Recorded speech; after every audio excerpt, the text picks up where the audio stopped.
The ANC in the Eastern Cape has described the killing of its two members in the Nelson Mandela Bay Region as a barbaric act. Ward 43 councillor in Nelson Mandela Bay, Andile Andries, and branch secretary Lubabalo Kesa were gunned down outside Andries' home yesterday. The killing of these two members happened just few days before the much-anticipated ANC Provincial Elective Conference. SABC News reporter Mcebisi Ngqina has more.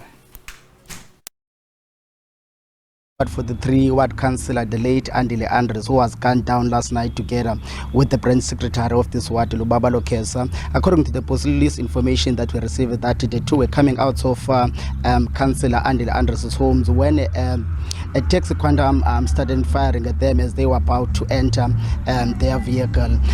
If you remember very well, this is actually the second ward councillor to be killed in Nelson Mandela Bay in February. Another ward councillor of Ward 20 was also gunned down in a similar style, Mzwandile Boy, while he was sitting in his car.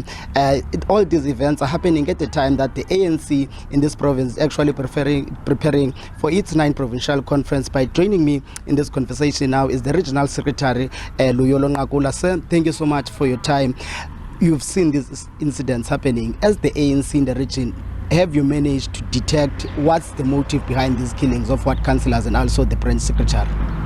Well, thanks, one would like to express our condolences to the two families, both the Andries and the Kesa family, who have lost their loved ones. As the African National Congress, we too, as the ANC, have lost leaders who were serving the organization with distinction. Comrade Kesa was a branch secretary in this particular branch.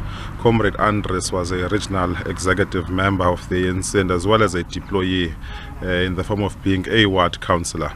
But we must say that we do not have the capacity as the African National Congress to appropriate a function unto ourselves, which is not ours, that of law enforcement agencies. That is why, as the ANC, we are calling for calm amongst our own members, and we're saying that everyone must cooperate with the relevant law enforcement agencies and give space to those particular agencies to dispense of their work.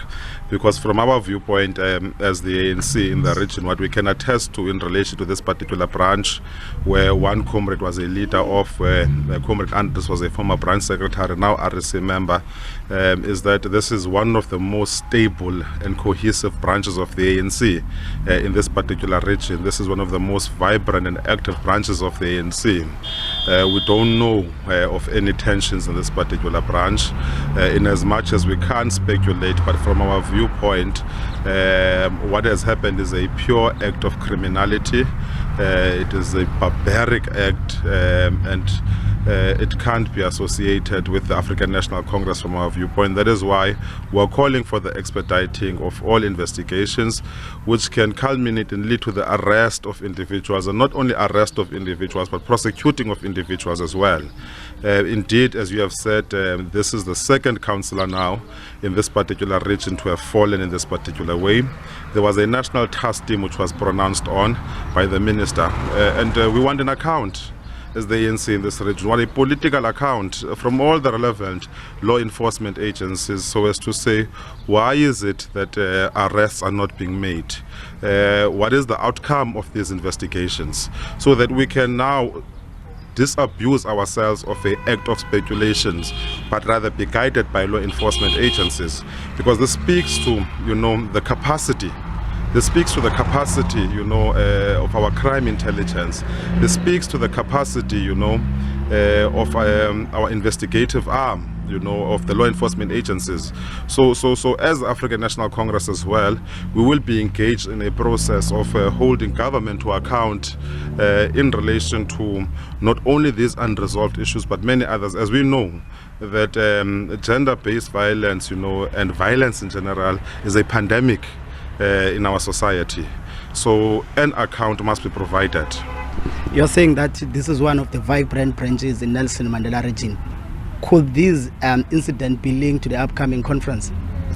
No, in the context of this branch, that's why I could confidently reject that, because this is one of the branches whereby, in the context of branches of the ANC, you call this particular branch to a branch general meeting, it reaches its quorum under an hour. This particular branch had a very seamless process in terms of its branch general meeting, which was uncontested. Because members of this branch are united. They express themselves in relation to the upcoming provincial conference. So that's why I would want to reject that this could be an act which is associated with any process of the African National Congress, because of our understanding of this particular branch, because of our understanding of leaders and members of this branch itself. Thank you so much. That was the regional chairperson Luyolo Ngakula condemning the act of killing of councillors in this region of Nelson Mandela Bay, and also calling for law enforcement agencies to actually deal with the perpetrators.